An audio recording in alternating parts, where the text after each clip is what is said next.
Yo, J Spot Jack Cheese from Cat Pack Comics. Another review of a movie. It's a movie review. It's video. It's a video. This is a video. It's a review of a movie. And the movie this week, this time around, is Godzilla by Gareth Edwards.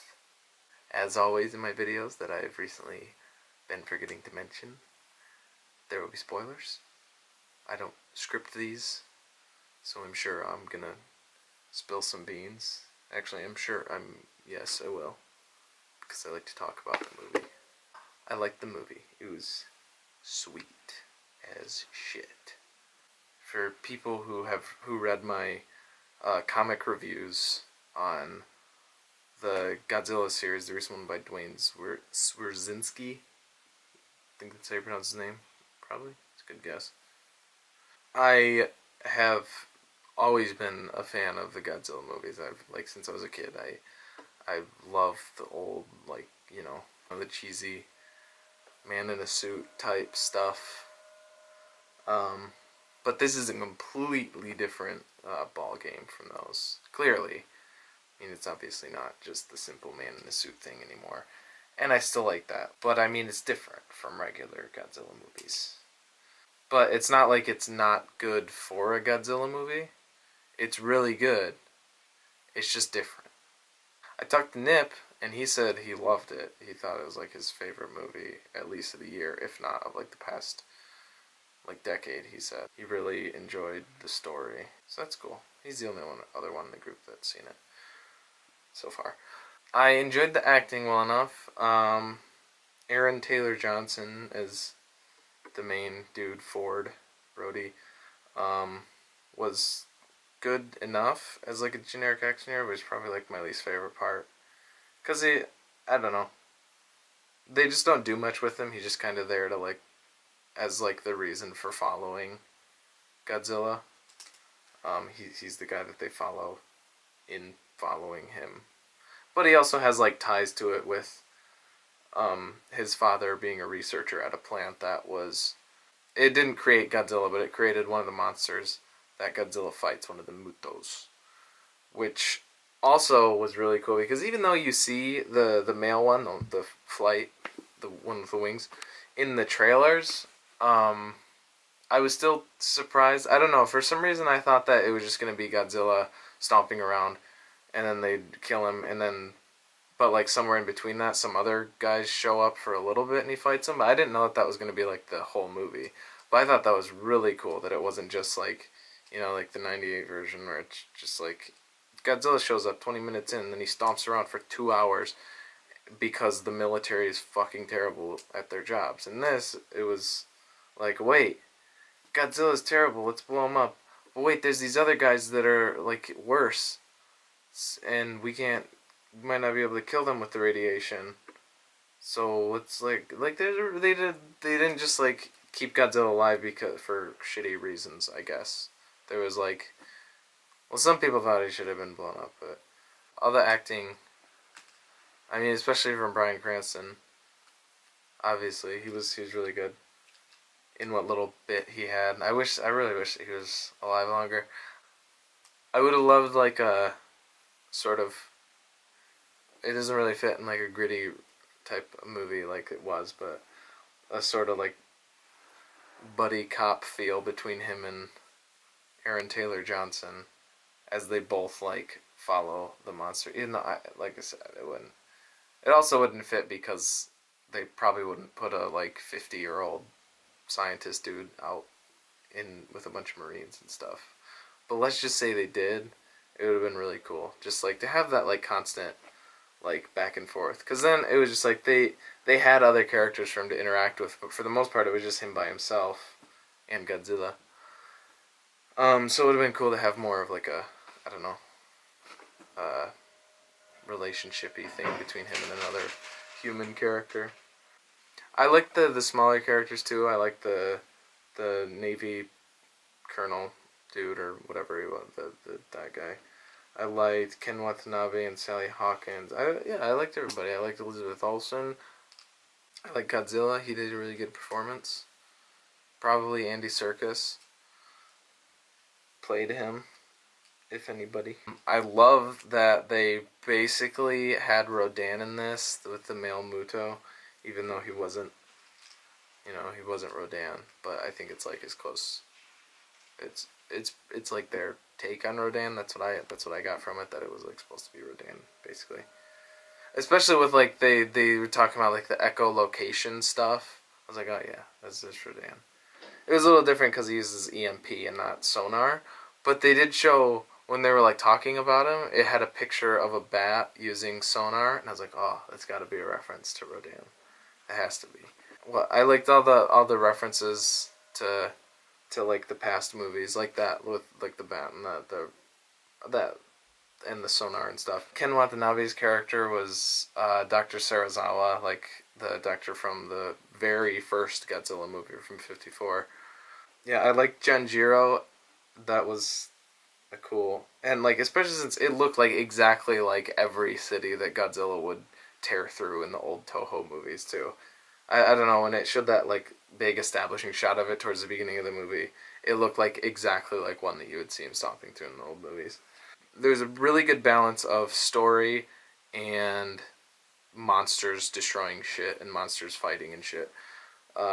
It wasn't just like a frame story to have Godzilla stomp around the city for 2 hours. It actually, he was, I don't know, was he in like half the movie maybe ish, maybe even less.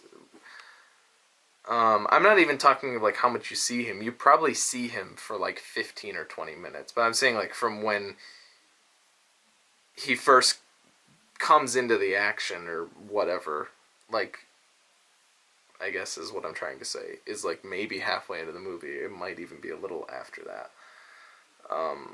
Like the main monsters that are in it for most of it are the Mutos. And I love that. Another thing that I wasn't expecting was that Godzilla was actually going to be a good guy, like he is in most of them. That he's like, the Earth's like forced to battle the bad evil monsters. The fights were cool. The way that he killed them, both of them were really cool. The way, like, the whole time you're waiting for him to use the atomic breath, and then like you see I think it's the female one. I think the female Muto is like, I'm pretty sure it's when she's about to kill Ford after she sees that he's blown up her nest, and then you just see like the tail, and then it lights up, and you're like, oh fuck, here it comes, and it's really cool. And just the overall design of Godzilla, I thought was really cool. I mean, he's basically like the old ones. He's basically that, but like it was, I don't know. I really like that they stuck with that.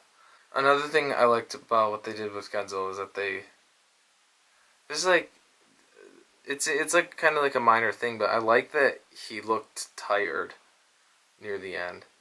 Like after he kills the male Muto, when he like swings his tail and like, impales him on that's in that building in like all the girders and shit. You see, there's like that shot of him as he just like leans over and he's like, and like, I don't know, like I said, it's a minor thing, but I like that you actually like see him wearing out. Whereas like usually in the Godzilla movies, it's like he's in stop, he's just like keeps going, he's full force, and then like he dies. So it's like boom, boom, boom, boom. Where this, it's like boom, boom, boom, boom, boom, boom, boom, boom, and then walks off. Cause he's not dead, he's just sweeping. And by the way, that last shot I thought was really cool too. How, I don't know, just the long like following him just to nothing, to just the surface. That was a really cool way to end it. The cinematography, like especially like around the monsters themselves, was really cool. Like I said, that final shot was really cool, and like the reveals of them all were really cool. Like when you first see Godzilla, like those first few shots in Honolulu were fucking sweet. Like that long like panning shot of when the Muto like smacks down the plane and then it like goes into the other plane. It's like the shots from inside the airport. And it's just like it's like following is like there's like the chain reaction of explosions, and you just see the foot come down. That was really cool. When like you see his face and like the rest of him when like they shoot the flares and then just that tilt up to his face and everything. That was yeah, really good cinematography. I think I have a feeling. I mean, they had to have been like trying to trick you when they're at the Janjiro like plant in the 2014, and there's like the shell, there's the husk, the thing the Muto is in, and then like part of it like breaks off, and there's like that shot of it from the front. It looked like exactly like Godzilla, like in shape and form or whatever, just like in it looked like his shape inside of a shell thing. So I think they were trying to be like, oh, it's Godzilla in there. Because like I said, even though I had seen it in the trailer, I was really surprised and I was like, wait, what the fuck is that thing?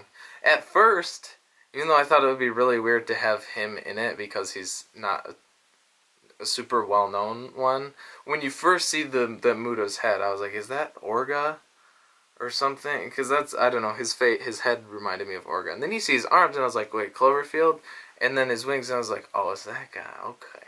When Godzilla like kills, like I said, both the kills were like really cool, but like especially the female one when he just like, I thought he was gonna do like a King Kong thing and like break its jaw, but he one ups King Kong, fucking breathes atomic breath down its throat, and so its head falls off. That's fucking dope. And then, like, as soon as it does that, it's that, like, really triumphant classical, like, bum ba ba music that was really, like, reminiscent of the old movies as well. My grade for Godzilla 2014, Gareth Edwards, is 3.18 Batmans out of 5, or 8.18 out of 10. The other Godzilla by Roland Emmerich, that's just on a whole nother scale.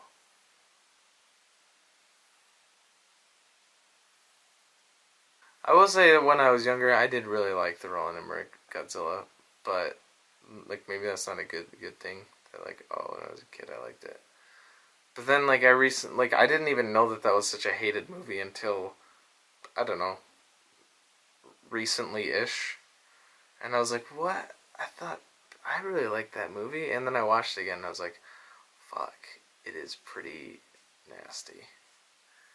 It is really 90s. I think I just really liked it because one, I like Godzilla, even though it looks like a fucking turd in that movie. And I always thought that, even when I did like the movie, I thought that he looked like a piece of shit. Uh, and then his babies are just fucking velociraptors. There's no like velociraptors with retarded jaws. I think yeah, I just liked it because it was Godzilla and it had Hank Azaria in it, who I still liked him in that movie. I was like, this movie's shit, but he's cool. Oh, and Leon, of course. Even though he's like they make him even more fucking French than he is in Leon. They make that motherfucker the most French bastard ever. Cause they're like, oh, they're talking about like half their dialogue is fucking coffee and croissant. And I'm not exaggerating. Okay, I'm exaggerating a little bit. It's not literally half their dialogue, but that's all you really remember. But yeah, now it's definitely didn't stand the test of time, especially not with how '90s it is and how much I fucking despise '90s culture. But this one's good. Go see this one for sure.